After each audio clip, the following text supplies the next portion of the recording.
Monsieur Pierre Dortiguy, vous êtes des philosophes français spécialistes des questions internationales.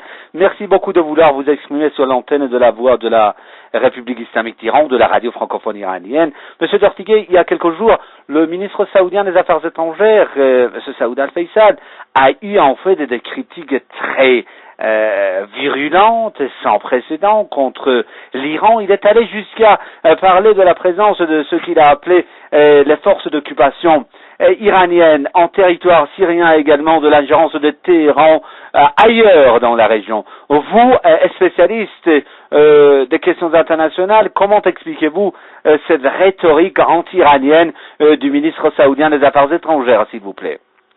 Il s'agit là non pas d'un homme paradoxe, mais il s'agit d'un homme de culot formidable, pour le dire dans un français populaire.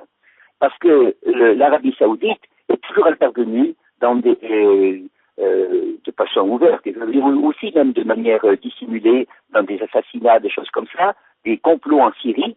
Depuis de très nombreuses années, elle a elle-même été, disons, à l'origine de troubles à l'intérieur du Liban.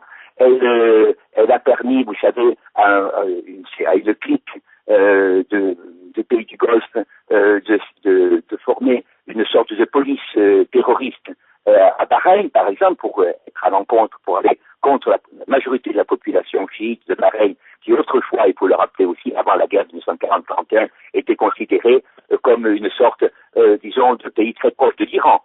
Vous savez, quand des gens s'affaiblissent, ils passent à l'offensive. Naturellement, avec le bouclier du mensonge, quand leur épée est un peu, disons, manque, disons, d'acuité. C'est ce qui se produit pour l'Arabie saoudite, qui aujourd'hui soutient, avec la Turquie évidemment, ces organismes que sont ces qu'on appelle Daesh ou autres, voyez-vous, qui aujourd'hui, disons, sont devant Bagdad et ont commis des crimes épouvantables. Tout le peuple syrien s'est uni derrière le président de la République en le réélisant, pour, non pas par une faveur particulière, c'est pas une question de clan, c'est pas une question de religion, c'est une question, disons, plus que d'honneur national, de nécessité de préserver un État rationnel contre des forces de dislocation.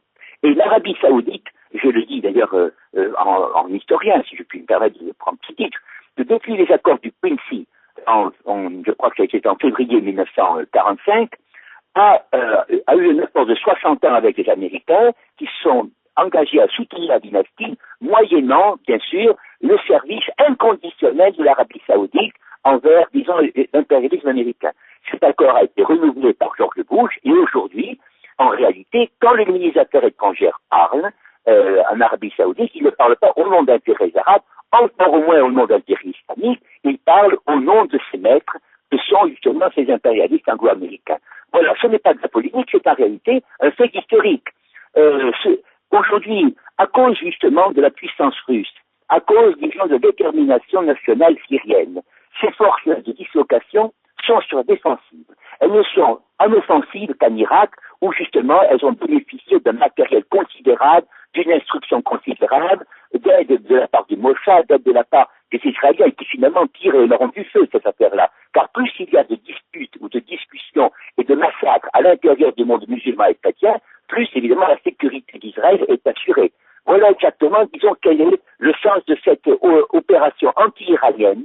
Il n'y a pas d'occupation iranienne, il faut le dire ouvertement, du Liban ou de la Syrie. Il y a en réalité une offensive dirigée depuis très longtemps contre l'Iran, à travers la Syrie, à travers les mouvements d'hostilité au régime légal irakien. En réalité, disons, les Américains, à travers la politique saoudienne, continuent une politique qui, disons, je me permets de dire, a presque le même âge que moi, c'est-à-dire qu'elle a commencé en 1941, elle continue aujourd'hui, en 2014, c'est-à-dire il faut mettre sous contrôle l'énergie iranienne, comme ils veulent mettre sous contrôle l'énergie russe. C'est-à-dire qu'il s'agit pour eux non pas d'occuper le monde, mais de contrôler le monde. Et c'est, alors naturellement, comme ils ne peuvent pas le dire ouvertement, ils imaginent une agression iranienne. L'Iran n'a pas besoin d'occuper le Liban, n'a pas besoin d'occuper quelque pays que ce soit. Monsieur Dortiguy, en fait, si je vous ai bien suivi, parce que vous venez de le dire, en fait, lorsqu'on s'affaiblit, on commence à accuser les autres. Vous avez employé en fait cette phrase pour commenter surtout cette attitude saoudienne envers l'Iran. Est-ce que vous voulez dire que ça s'explique également par le fait que la politique, surtout régionale, du régime saoudien s'est soldée par un échec? Oui, elle s'est soldée par un échec à double titre.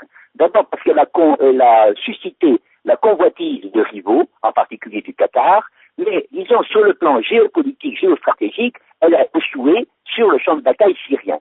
Et malgré, disons, les différences qui peuvent apparaître avec la Turquie, etc., disons, ce front commun contre la Syrie, qui est en réalité aussi qui sont les prémices d'une offensive beaucoup plus élargie, dirigée contre la Russie par la Suède, dirigée contre la Chine.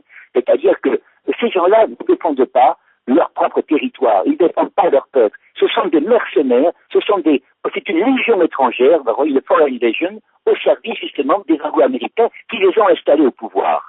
Ils n'ont aucun caractère démocratique, voyez-vous. Alors comme ils le savent, ils ne peuvent évidemment que nourrir ou que fortifier un fantôme d'Iran agressif. L'Iran n'a pas besoin d'agression pour survivre. Il a suffisamment de force en lui-même, de diversité en lui-même pour être soucieux d'abord de maintenir son unité. Ce sont eux, au contraire, qui essaient de disloquer l'Iran, qui ont nourri des terroristes au Beloutchistan et autres, et qui rêvent justement de continuer cette politique. En réalité, ce n'est pas l'Iran qui menace, c'est l'Iran qui est menacé. Mais aujourd'hui, nous l'avons vu par la dernière conférence de la Caspienne, M. Poutine, justement, a offert. Il a proposé, ce qui est l'évidence même, la nécessité de tous ces pays de s'unir contre un terrorisme intérieur, voyez-vous, qui est nourri par l'argent, qui est nourri justement par ses capitaux, qui est nourri par des gens qui ne vivent pas, qui sont de leur propre travail, mais de l'exploitation.